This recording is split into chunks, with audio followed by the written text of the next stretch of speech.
के working president है,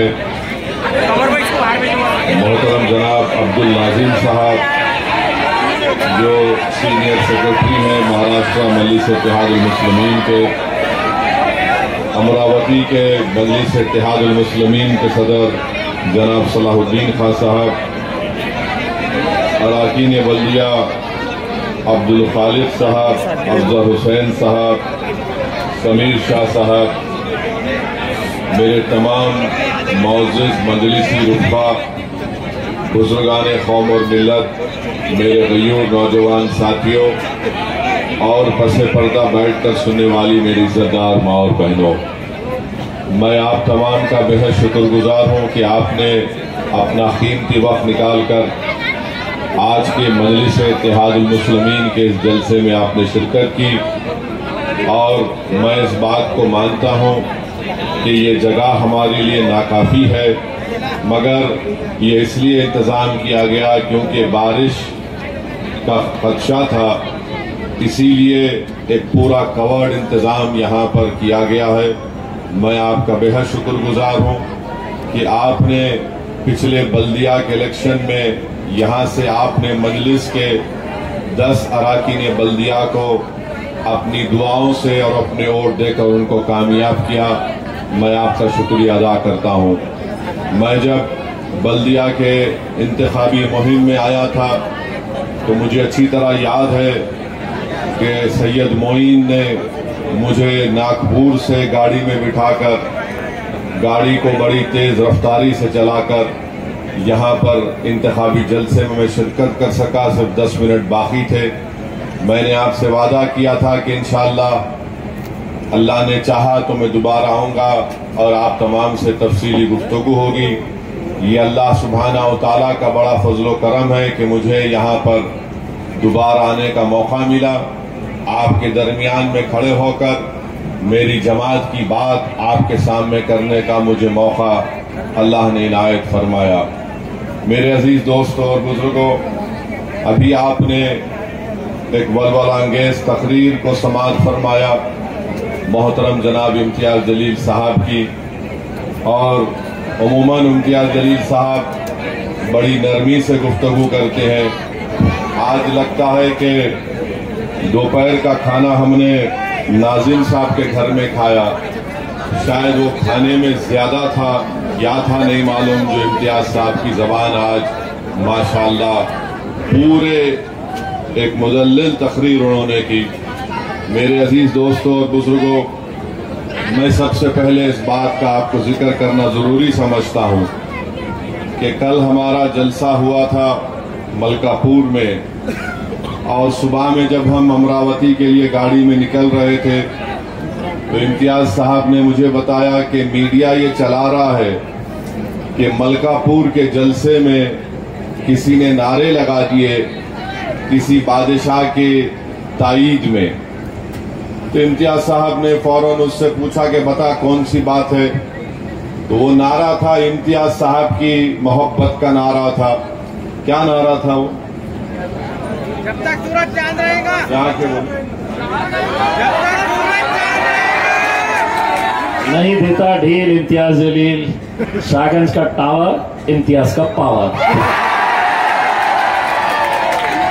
तो ये बात इम्तियाज जलील साहब ने कही तो ये बेचारा मीडिया के 3 चैनल ये चला दिए कि किसी एक बादशाह के जिंदाबाद के नारे मलकापुर के गयूर नौजवानों ने लगाए। मैं सबसे पहली बात तो ये कहना चाहूंगा कि एक झूठा इल्जाम है। ये तौहीन करने की कोशिश कर रहे हैं मलकापुर के गयूर नौजवानों की मजलिस से बेलोस वाबस्तगी और मोहब्बत को।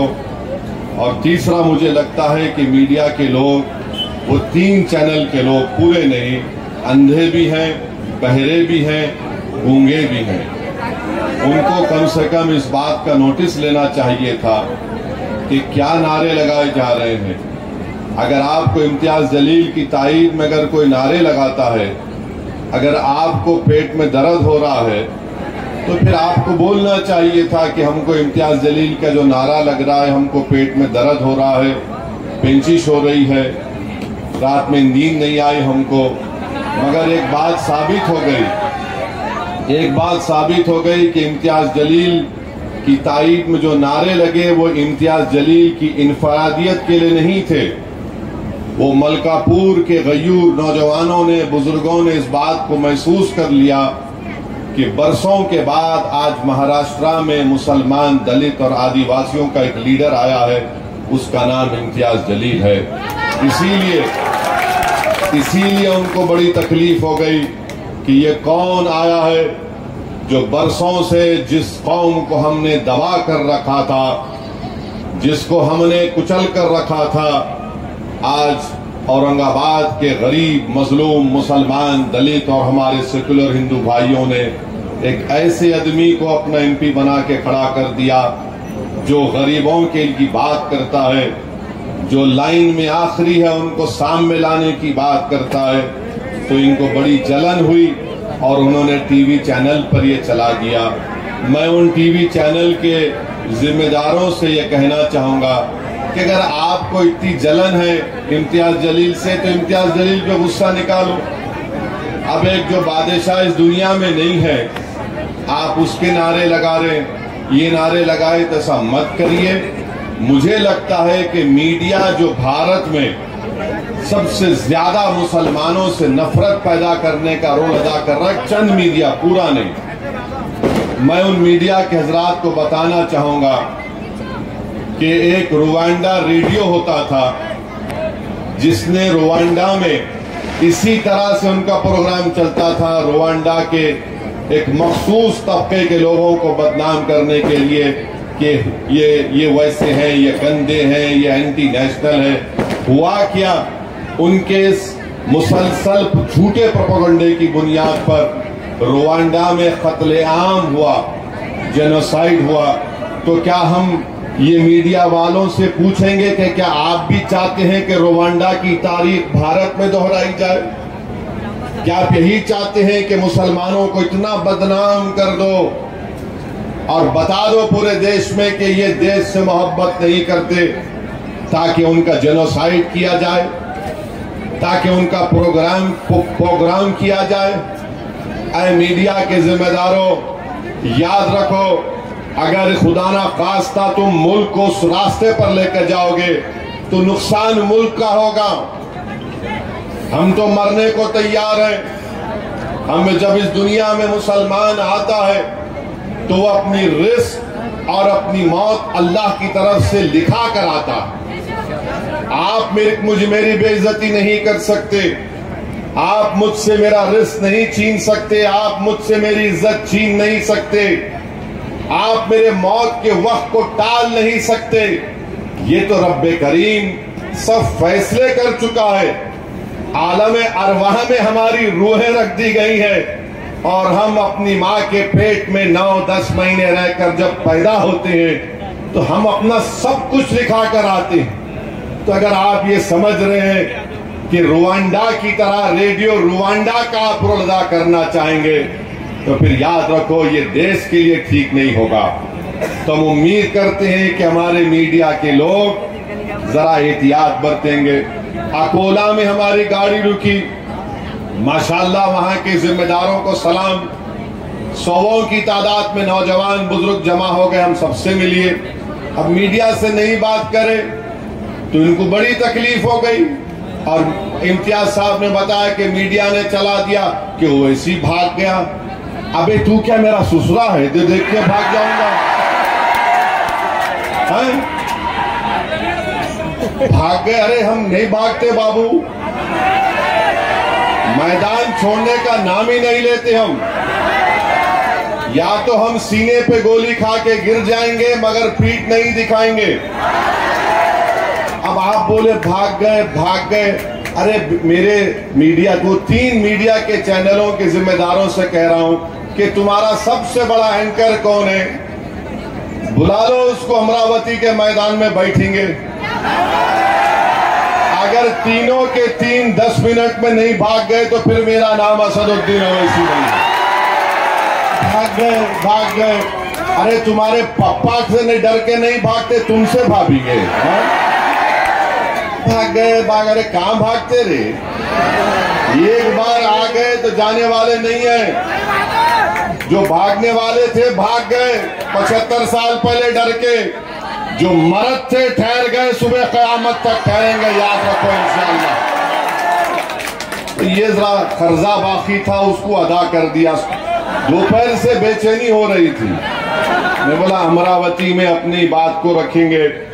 दूसरी बात यह है कि महाराष्ट्र के deputy chief minister Devendra Fadnavis ये कह रहे हैं औरंगजेब की औलाद।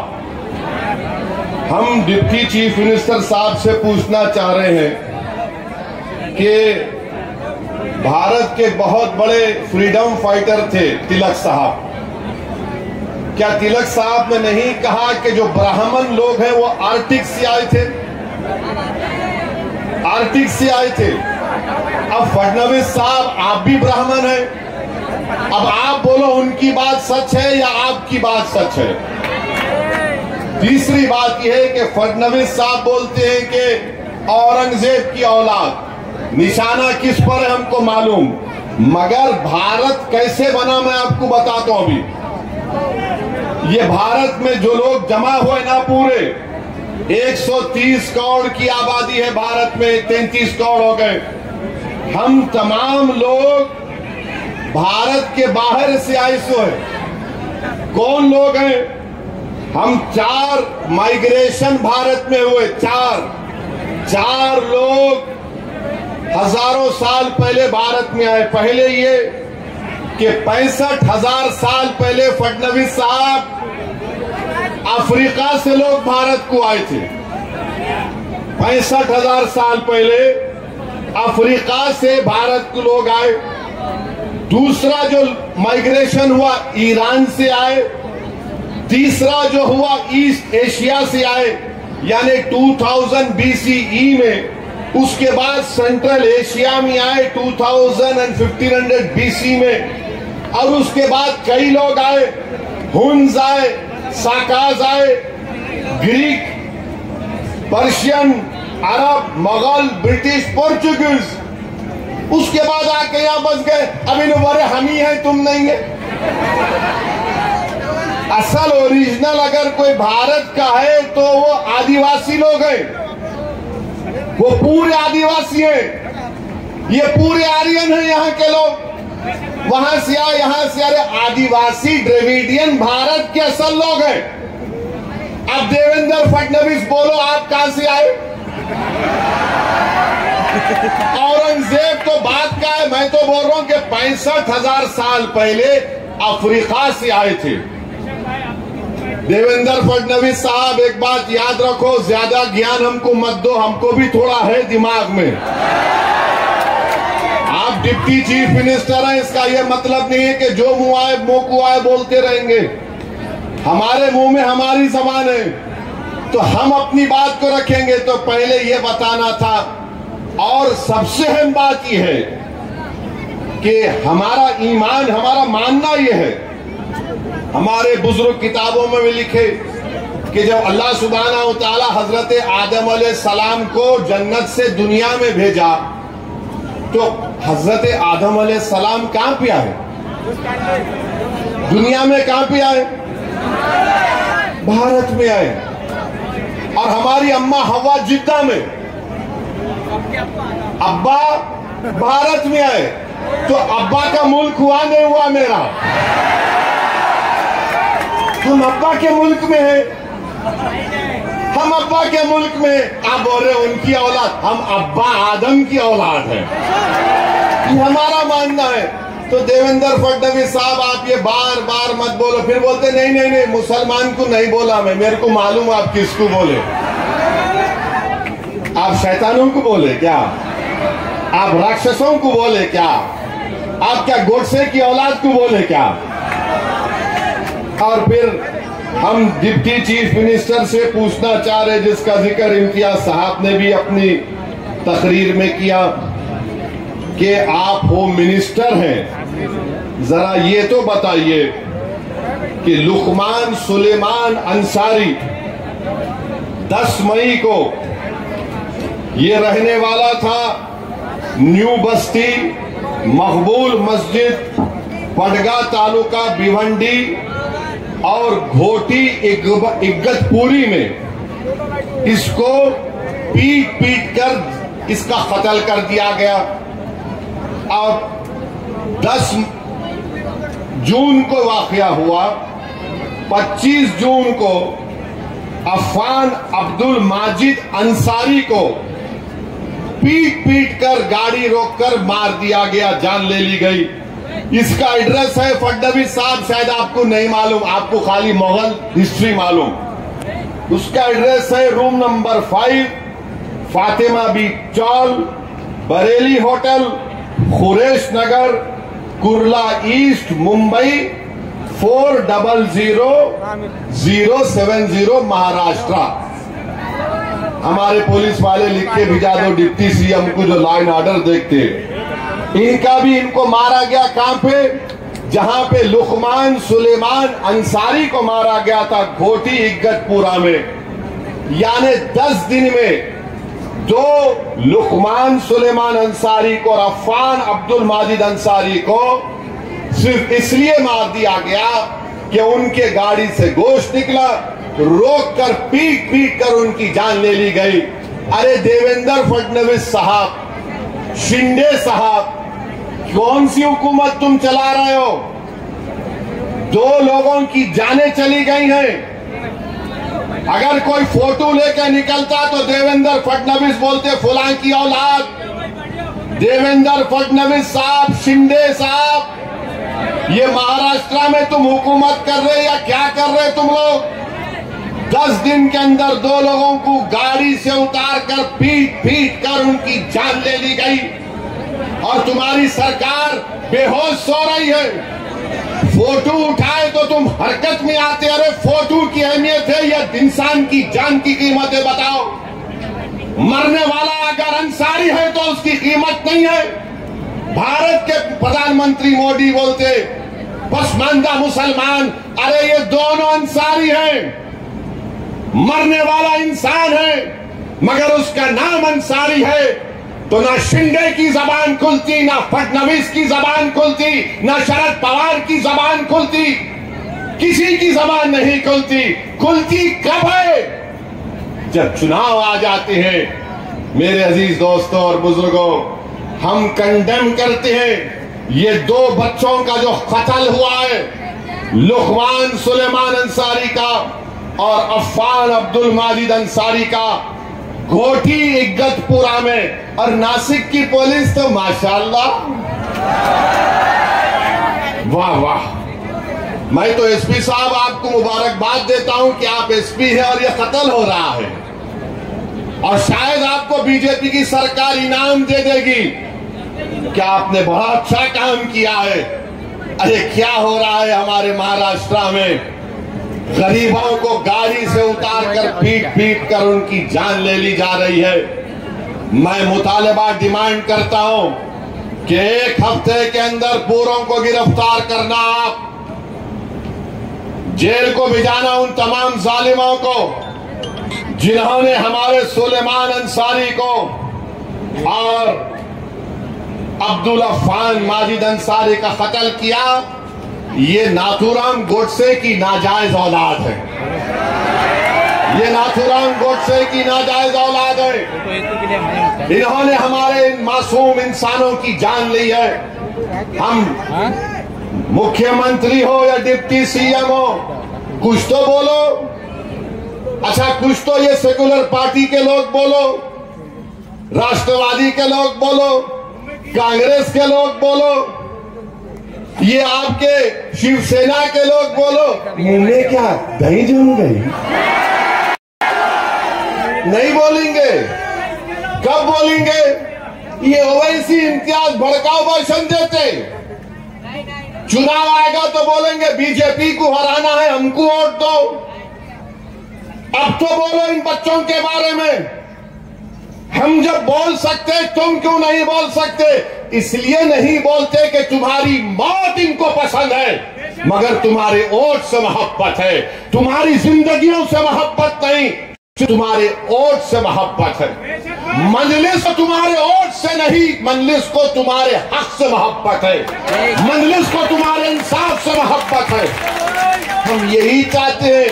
अच्छा अब आप सुन लो, पार्लियामेंट का इलेक्शन हुआ, यहां से आपने एक मोहतरमा को कामयाब कर दिया।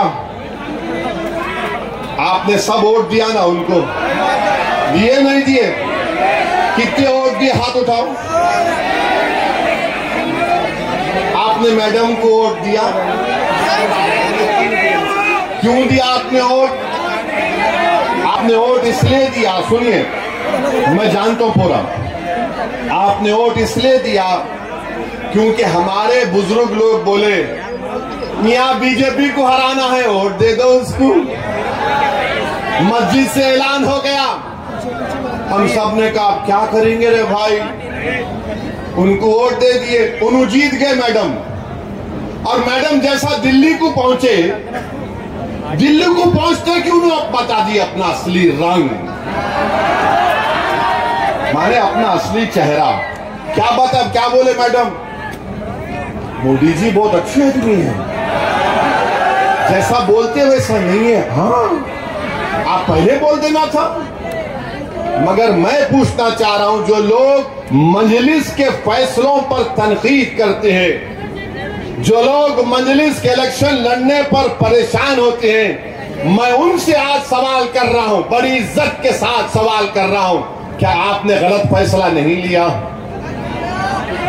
आपने क्यों कहा गरीब और मजलूमों को कोई वोट दो उनको? यही तो मैं कह रहा हूं, सियासत से करो। अगर हम सियासत नहीं करेंगे तो कोई और हमसे सियासत करेगा। अब आपसे सियासत हो गई 2019 में, इसीलिए मजलिस बोल रही कि सियासत हमको करने दो। अगर जो लोग